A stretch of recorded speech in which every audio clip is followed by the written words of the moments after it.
Mike, big picture, how big of a deal is it what happened in Venezuela, especially when it comes to the global market and investing landscape? How are you looking at it?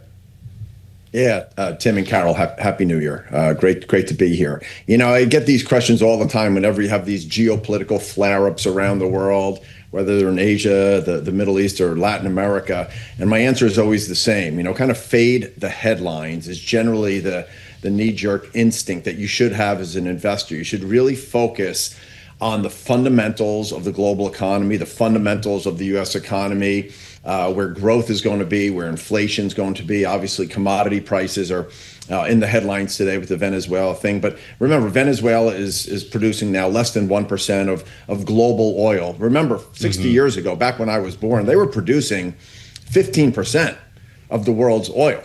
And now they're less than 1%, right? So they have taken a huge fall from grace. They do not have a big impact economically on the global stage. 60 years ago, believe it or not, Venezuela was in the top quartile of all countries in terms of GDP per capita. Today, they are at the bottom of the list, right? And you think of other countries where they've been geopolitical flare-ups. Typically, these countries don't have huge international economic implications. So that's why the markets are just kind of, whistling past the graveyard here and just ignoring the geopolitical risk. That is the standard playbook. And Michael, just forgive me. I want to go back.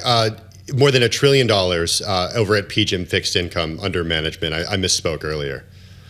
Okay, so if that's why we're seeing sort of the relative calm today, let's then focus on kind of what comes next and the political and potential implications for that, because I think that is a big question that investors have right now. I mean, certainly people don't want to see some prolonged and, dare I say, boots on the ground mission in the country. But I think that, me going into this week, that was a big concern that I thought investors would have. What if this actually turns into something akin to like we've seen with past quote unquote nation building activities from the U.S.?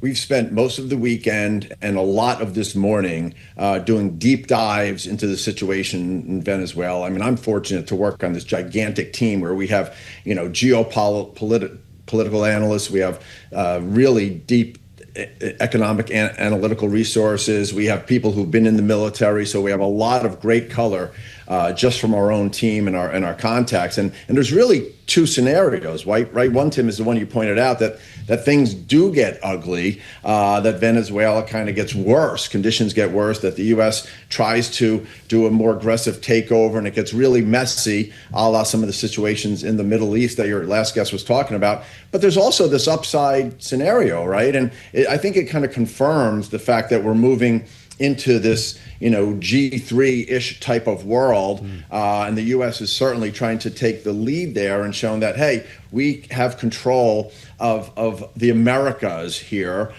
which could result in better outcomes for countries like Venezuela, could result in better outcomes for the U.S., could result in better outcomes for other Latin American countries, right? And I think that's what the markets are focusing on. I mean, we're looking at all the emerging market debt quotes and runs out there right now, and generally the bonds are trading better, right? And I think they're looking at this as potentially the upside scenario, not the downside. But you're absolutely right. I mean, we really have to keep our radar attentive to those potential downside risks. Yeah, Mike, on that point, a raft of investment firms eyeing opportunities in Venezuela after that U.S. strike.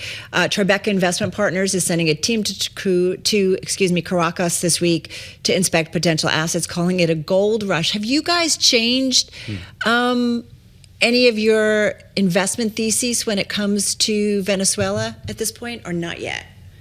Well, remember, they've been pretty heavily sanctioned in terms of trading and also trading some of their securities. So good news is for people who have a huge emerging market debt team and big investments around the world in emerging market debt, this could potentially free up trading opportunities and relative value opportunities. I mean, again, these bonds, some of their bonds have, doubled or tripled over the last few weeks. So they're still trading at really distressed levels, right? We're talking, 20, 30 cents on the dollar. But there are opportunities for sure. There are going to be a lot of relative opportunities. We're looking at even places like Colombia today. We're talking about where their local interest rates are really high and their credit spreads are pretty wide, and so I think it sets up the world for better relative value trading opportunities, and that's something we're really looking to capitalize on. So, Mike, if you had to kind of make a bet, I mean, is it 50% that the fortunes and maybe economic and investment outlook for Venezuela are changing for the better at this point, or is it? I would say it's a little better than a coin toss, Carol. I Okay. would probably put higher odds. Maybe I'm just talking our book or agreeing with the market's reaction so far. But Yeah. but it certainly feels like when you're having more private sector resources come into a country that's been totally mismanaged in terms of their natural resources and their politics. There is, I think, a higher likelihood of a better outcome there. But, the road to that better outcome can be really long, Right. and fraught with all kinds of problems. Right, lots of bumps can always happen, certainly in a situation like this. Many would agree with that. Hey, Mike, before you go, I'm thinking about the U.S. this week. We do get a jobs report on Friday. We have a bunch of economic news. We did see the U.S. Treasury curve move down today. A little bit of economics news today. What is more important, though, in terms of the U.S. Treasury trade at this point? Is it the U.S. economy, what the Fed does ultimately? Just give us about 30, 40 seconds on that, if you would. Yeah, again, it's going back to the fundamentals, Carol, right? And if you're looking at U.S. growth, I mean, if anything, expectations for growth this year have ticked up over the last few months. We're entering 2026 with really strong kind of real GDP or consumption and capital expenditure expectations, momentum going into this year. So most forecasts now for US GDP have two handles, right? Whereas not that long ago, they were in the ones. I think the recession risks have moderated in the US, and we've taken our probabilities down. And the upside risk to growth, to more productivity from AI, maybe to higher inflation and permanently higher rates has gone up. And that's actually not a great environment for risk assets necessarily, right? So we've been threading this needle. We call it the muddle through scenario, where you kind of run at 2%, you have inflation stuck, between 2 and 3. Right. The Fed eases a couple times. That's a great environment for growth Okay. and for inflation and for financial assets. But any of those Mike, tails are